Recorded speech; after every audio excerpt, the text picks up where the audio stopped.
প্রিয় শিক্ষার্থীবৃন্দ, অনলাইন ক্লাসে তোমাদেরকে শুভেচ্ছা জানাচ্ছি। আমি এস.এম. মনির আক্তার, সহকারী অধ্যাপক, অর্থনীতি বিভাগ। আমরা অর্থনীতি দ্বিতীয় অধ্যায় ভোক্তা ও উৎপাদকের আচরণ সম্পর্কে ইতিপূর্বে আলোচনা করছি। দুটো পার্ট আমাদের শেষ হয়ে গেছে। উপযোগ সম্পর্কিত বিষয়ে আমাদের আলোচনাগুলো আমরা ইতিপূর্বে শেষ করেছি। আজ আমি অত্যন্ত গুরুত্বপূর্ণ অর্থনীতির একটি ধারণা, সেটা চাহিদা সংক্রান্ত বিষয়ে আজকে আমি তোমাদের সাথে আলোচনা করব।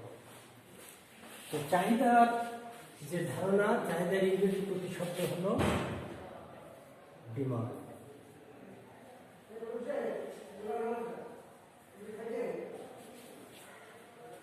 সাধারণ অর্থে কোনো কিছু পাবার আকাঙ্ক্ষাকেই চাহিদা বলা হয়, কিন্তু অর্থনীতিতে একটি নির্দিষ্ট সময়ে একজন ভোক্তা নির্দিষ্ট দামে একটা দ্রব্যের যতটুকু ক্রয় করে তাকে ওই দ্রব্যের চাহিদা বলে।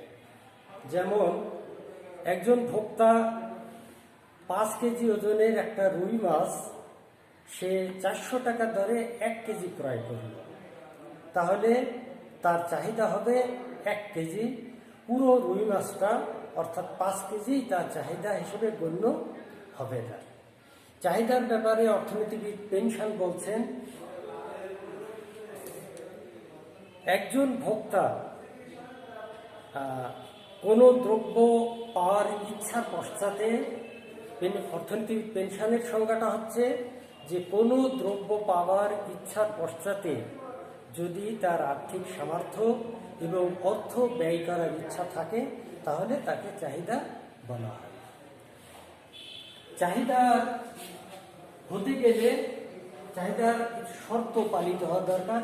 চাহিদার 3টে শর্ত যদি পালিত হয় তাহলে ওই দ্রব্যের চাহিদা অর্থনীতিতে চাহিদা হিসেবে গণ্য হয়। প্রথমত হলো দ্রব্যের প্রতি আকাঙ্ক্ষা।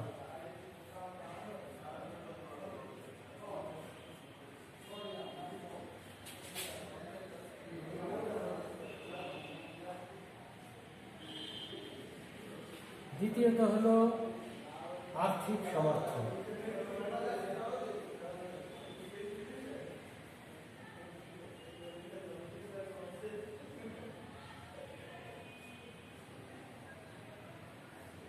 আর তৃতীয়ত অর্থ ব্যয় করে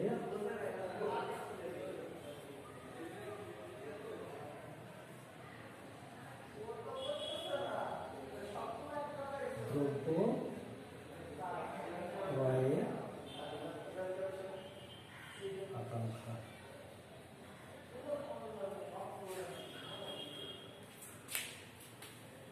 এই 3টে শর্ত যখন পালিত হবে তখন ওই দ্রব্যের চাহিদা সৃষ্টি হবে। অর্থাৎ চাহিদা হতে গেলে দ্রব্যের প্রতি আকাঙ্ক্ষা থাকতে হবে, ভোক্তার আর্থিক সামর্থ্য থাকতে হবে এবং অর্থ ব্যয় করে দ্রব্য ক্রয়ের আকাঙ্ক্ষা থাকতে হবে। এই 3টের কোনো একটি শর্ত যদি পালিত না হয় তাহলে সেটা চাহিদা হিসেবে গণ্য হবে। যেমন একজন ভিক্ষুকের মোটর গাড়ি ক্রয়ের আকাঙ্ক্ষাকে আমরা চাহিদা বলে গণ্য করতে পারি না, কারণ মোটর গাড়ি ক্রয় করার মতো আর্থিক সামর্থ্য তার নেই। এই কারণে ওই আকাঙ্ক্ষাটা চাহিদা হিসেবে গণ্য হচ্ছে না। ফলে স্বাভাবিকভাবেই আমরা বলতে পারি যে এই 3টে শর্ত যখন পালিত হবে তখন ওই দ্রব্যের চাহিদা সৃষ্টি হবে।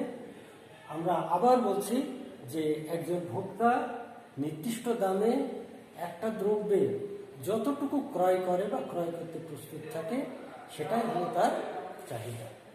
এই চাহিদা অর্থনীতির অত্যন্ত গুরুত্বপূর্ণ একটা ধারণা। ফলে স্বাভাবিকভাবে অর্থনীতির চাহিদা সংক্রান্ত ধারণাকে আমরা পেশ করতে গেলেই আমরা এই 3টে শর্ত পরিপালন হচ্ছে কিনা সেটার জন্য আমরা বিশেষভাবে লক্ষ্য রাখি। এরপরে আমরা আলোচনা করব হলো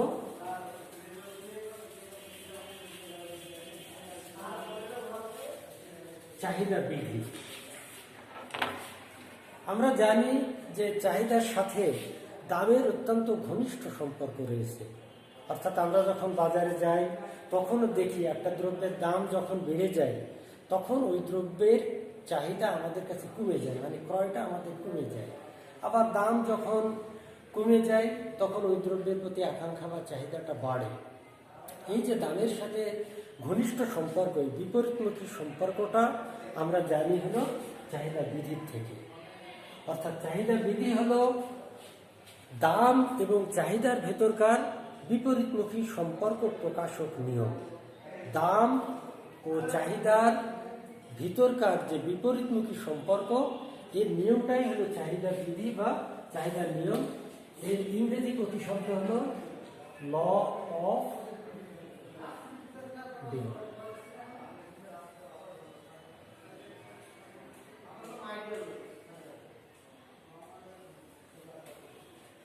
আমরা যদি চাহিদা বিধির ধারণাটা স্পষ্ট বুঝতে পারি তাহলে চাহিদা সংক্রান্ত আর যে সমস্ত প্রশ্নগুলো আছে সেগুলো আমাদের পক্ষে পারা অনেক সহজ হয়ে যাবে।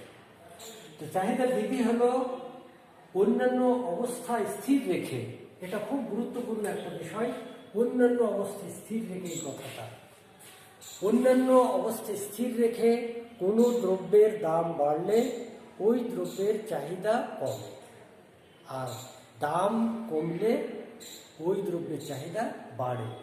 দাম ও চাহিদার এই বিপরীতমুখী সম্পর্ককেই বলা হয় চাহিদা বিধি। আমি আবার বলছি যে অন্যান্য অবস্থা স্থির রেখে কোনো দ্রব্যের দাম বাড়লে তার চাহিদা কমে এবং দাম কমলে তার চাহিদা বাড়ে।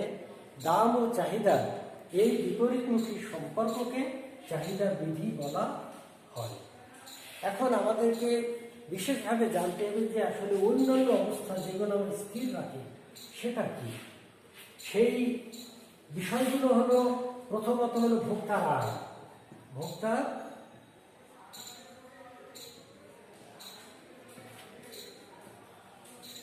আয়, ভোক্তার আয় যদি স্থির না থাকে তাহলে দাম বাড়লে যে তার চাহিদা কমে যাবে এটা আমরা বলতে পারি। কারণ আয় বাড়ার সাথে সাথে ভোক্তার ক্রয় ক্ষমতা বাড়ে বলে দ্রব্যের দাম বাড়া সত্ত্বেও তার আয়ও যদি বেড়ে যায় সেক্ষেত্রে তার ক্রয়ের পরিমাণ বাড়তেও পারে, অর্থাৎ এক্ষেত্রে চাহিদা বিধি কার্যকারী হয় না। এরপরে ভোক্তার রুচি পছন্দ। রুচি পছন্দ একটা গুরুত্বপূর্ণ বিষয়। যদি দ্রব্যের প্রতি তার রুচি পছন্দ স্থির না থাকে তাহলে দাম বাড়া কমা সত্ত্বেও চাহিদার বাড়া কমা নাও হতে পারে। কারণ একজন ব্যক্তি যে জিনিস আজকে পছন্দ করছে, যদি সেই জিনিসটা পরবর্তী সময় সে পছন্দ না করে তাহলে দাম কমা সত্ত্বেও ওই দ্রব্যটা সে বেশি ক্রয় করবে না। এই কারণে আমরা এই রুচি পছন্দকেও আমরা স্থির ধরে দিই। এরপরে সম্পর্কিত দ্রব্য, সম্পর্কিত দ্রব্যের দাম।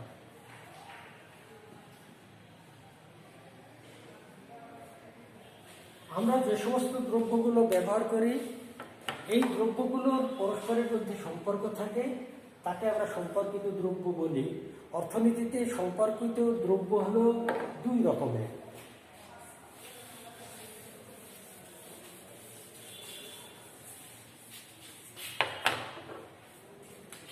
একটা হলো পরিবর্তক দ্রব্য,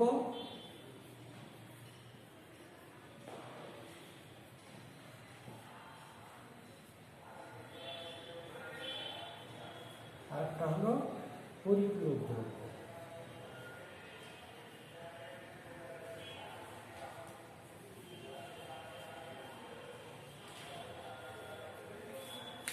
পরিবর্তক দ্রব্য হলো একটা দ্রব্যের পরিবর্তে যখন আমরা আরেকটা দ্রব্য দিয়ে তার অভাব মেটাতে পারি তখন ওই দ্রব্যকে বলা হয় পরিবর্তক দ্রব্য। যেমন চাল এর পরিবর্তক দ্রব্য আটা, চায়ের পরিবর্তক দ্রব্য কফি। এরপরে আমরা কাঁচা ঝাল, শুকনো ঝাল, এরকম অনেক পরিবর্তক দ্রব্য আমরা ব্যবহার করি যে একটার পরিবর্তে আমরা আর একটা দ্রব্য ব্যবহার করতে পারি। এরকম আরও দ্রব্য আছে, চিনি, গুড়, এরা হলো পরিবর্তক দ্রব্য। অর্থাৎ যদি পরিবর্তক দ্রব্যের দাম পরিবর্তিত হয়ে যায়, অর্থাৎ চালের দাম বৃদ্ধি পাওয়ার সাথে সাথে আটার চাহিদা বৃদ্ধি পাবে, এটার ক্ষেত্রেও চাহিদা বিধি কার্যকরী হয় না। পরিপূরক দ্রব্য হলো একটা দ্রব্যের সাথে যখন আর একটা দ্রব্য আমাদের ব্যবহার করার প্রশ্ন আসে, তখন ওই দ্রব্য দুটোকে আমরা পরিপূরক দ্রব্য হিসেবে ব্যবহার বলতে পারি। যেমন গাড়ি ড্রাইভার,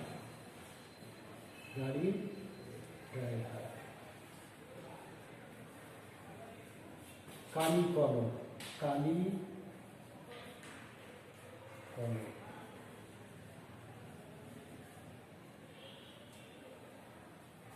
এরা হলো পরস্পর পরিপূরক দ্রব্য। অর্থাৎ পরিপূরক দ্রব্যেরও দাম যদি পরিবর্তিত হয়, সেক্ষেত্রে চাহিদা বিধি কার্যকারী হয় না। ক্রেতার অজ্ঞতার কারণেও চাহিদা বিধি কার্যকারী হয় না। অনেক ক্রেতা তার অজ্ঞতার কারণে এরকম মনে করে যে দ্রব্যের যার দাম বেশি সে খুব মূল্যবান দ্রব্য, ফলে তার বেশি পরিমাণে কিনতে হবে। ফলে স্বাভাবিকভাবেই এই ক্রেতার অজ্ঞতা যদি থাকে, তাহলে এই বিধিটা কার্যকারী হবে না। এরপরে গিফের দ্রব্য, নিত্য প্রয়োজনীয় দ্রব্য, এরপরে বিলাসজাত দ্রব্য, এই সমস্ত দ্রব্যের ক্ষেত্রেও এই চাহিদা বিধি কার্যকারী হয় না। গিফেন দ্রব্য হলো সেই সমস্ত দ্রব্য যে মানুষের নিত্য প্রয়োজনীয় দ্রব্যকে আমরা বলি যে এমন কিছু দ্রব্য আছে যা ছাড়া মানুষের চলে না। এই সমস্ত দ্রব্যের দাম যদি প্রতিনিয়ত বেড়ে যায়, তাহলে দেখা যায় যে ওই দ্রব্যের মাধ্যমে যারা তাদের জীবনযাপন করে, তারা মনে করে যে ভবিষ্যতে তো আরও দাম বাড়বে। ফলে একটু দাম বাড়ার সাথে সাথে ওই দ্রব্য তারা আরও বেশি পরিমাণে ক্রয় করে। আবার নিত্য প্রয়োজনীয় দ্রব্য, তার দাম বাড়া কমার সাথে এটার খুব বেশি সম্পর্ক থাকে না, কারণ দাম বাড়া সত্ত্বেও যেহেতু জীবনযাপনের জন্য ওই দ্রব্য ছাড়া তার চলে না, ফলে স্বাভাবিকভাবে সে বেশি পরিমাণে কিনতে বাধ্য হয়। এইভাবে আমরা দেখছি যে এই ভোক্তার আয়, রুচি সম্পর্কিত দ্রব্যের দাম, ক্রেতার অজ্ঞতা, তারপরে বিভিন্ন শ্রেণীর দ্রব্য, এগুলোর যদি স্থির আমরা না রাখি, তাহলে চাহিদার বিধি কার্যকারী হয় না। চাহিদা বিধিকে আমরা তালিকার আকারে যেরকম দেখাতে পারি, আবার সাথে সাথে আমরা চিত্রের মাধ্যমে ওটা দেখাতে পারি। তো আমরা একটা তালিকা দেব।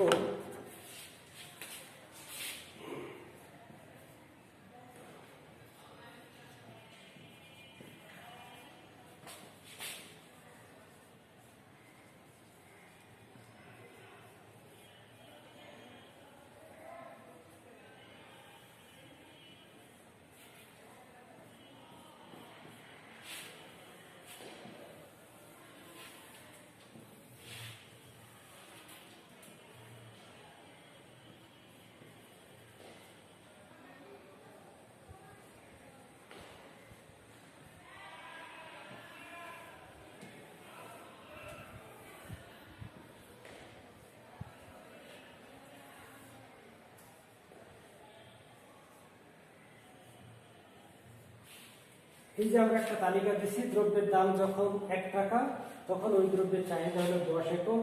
এরপরে দাম বেড়ে যখন 2 টাকা হলো, তখন চাহিদার পরিমাণ কমে হয়েছে 8 একক। এরপরে দাম বেড়ে যখন 3 টাকা হলো, তখন তার চাহিদার পরিমাণ আরও কমে 6 একক হলো।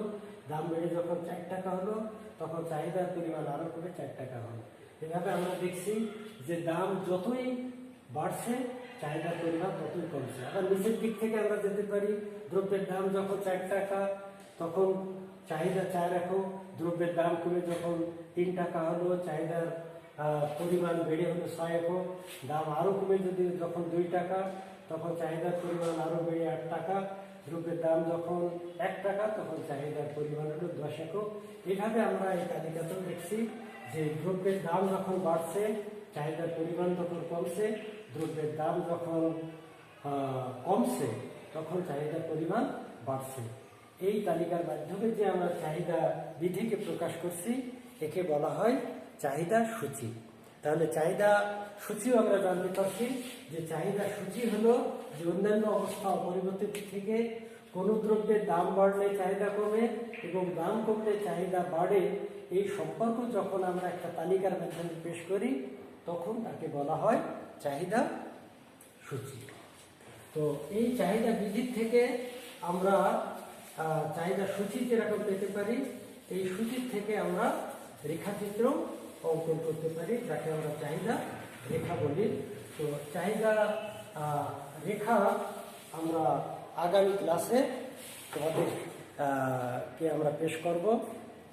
তো আজকের মতো আমি তোমাদেরকে ধন্যবাদ জানাচ্ছি এবং আগামী ক্লাস তোমরা এই চাহিদা রেখা সম্পর্কিত বাকি বিষয়টা জানার জন্য আমি তোমাদেরকে অনুরোধ করছি। তোমাদের সবাইকে ধন্যবাদ জানিয়ে আজকের ক্লাস এখানে শেষ করছি।